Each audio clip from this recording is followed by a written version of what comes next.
Almost everyone who wants to lose weight asks the same first question. How many calories should I eat per day? But here's a truth most people don't know. There is no single correct answer to that question. Think about two people who weigh the same. One is on their feet all day. The other works at a desk. One has more muscle, the other less. One walks 8,000 steps a day. The other only 2,000. Can they eat the same number of calories? No. The foundation of weight loss is simple.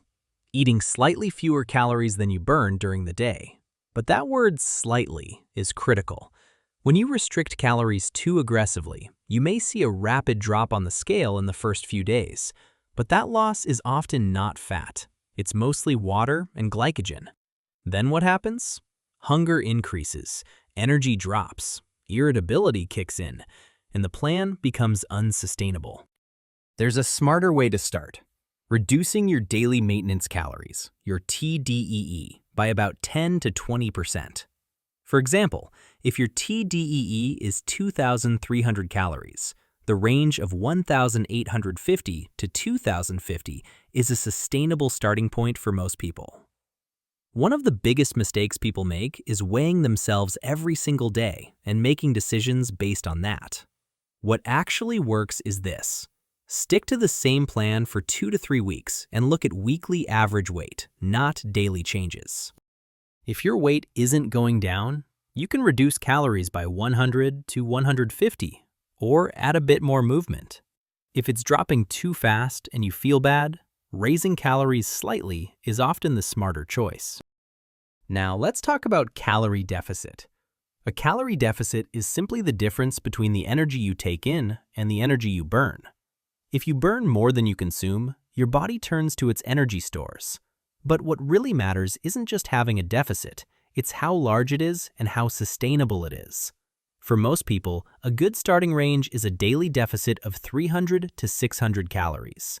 This usually translates to about 0.25 to 0.75 kilograms of weight loss per week. That pace is both healthy and far easier to maintain. You don't have to create the deficit only by eating less. The easiest approach is to split it. For example, 350 calories from nutrition, 150 calories from walking. This method helps control appetite better and reduces the risk of muscle loss. Now, let's address the famous question everyone asks. How many calories does it take to lose 1 kilogram? In theory, 1 kilogram of body fat equals about 7,700 calories. So with a 500-calorie daily deficit, that's roughly 15 to 16 days per kilogram. But real life doesn't follow math perfectly. In the first weeks, part of the weight lost is water.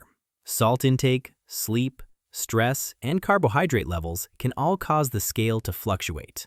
That's why instead of obsessing over the scale, it's much healthier to track weekly averages, waist measurements, and how your clothes fit. Now let's look at how calorie needs are calculated. There are two key concepts, BMR and TDEE. BMR is the energy your body uses just to stay alive, even if you don't move at all. TDEE adds your daily activity on top of that. To lose weight, the goal is to eat slightly below your TDEE. Formulas can give you an estimate, but the most accurate method is simple. Eat a similar number of calories for 10 to 14 days and weigh yourself under the same conditions every morning. If your weekly average stays the same, that calorie level is close to your TDEE. From there, adjusting becomes much easier. For women, saying, "You should eat this many calories per day" is misleading. In practice, many women have a TDEE between 1,700 and 2,400 calories, and weight loss often starts at 300 to 500 calories below that. Staying on very low calories for too long can lead to low energy, intense sugar cravings, and loss of motivation. That's why sustainability should always come first. For men, daily needs are often higher because muscle mass is usually greater. Many men fall into the 2,200 to 3,200 TDEE range. Here too, a 400 to 600 calorie deficit is often enough. A common mistake is seeing fast weight loss in the first week and cutting calories even more. That often backfires. For those who want to lose weight quickly, there's an important warning. Faster loss usually means a larger deficit, but as the deficit grows, so does the risk of muscle loss, fatigue, and quitting. Losing about 1% of body weight per week is generally considered fast. This should be treated like a sprint, short, controlled, and followed by a return to a sustainable pace. So, can you lose weight without counting calories? Yes, it's possible. The key trio is this: portion control, adequate protein, and fiber. Protein keeps you full longer. Fiber slows digestion. Portion control naturally reduces total calories. Think of a simple plate model: half vegetables, 1/4 protein, 1/4 complex carbohydrates, with measured fat. One of the fastest ways to see results is reducing liquid calories. Walking and daily movement are also crucial. You don't need hours in the gym to lose weight. For most people, 7,000 to 10,000 steps per day can make a powerful difference. If you're just starting, beginning lower and increasing gradually is the smartest approach.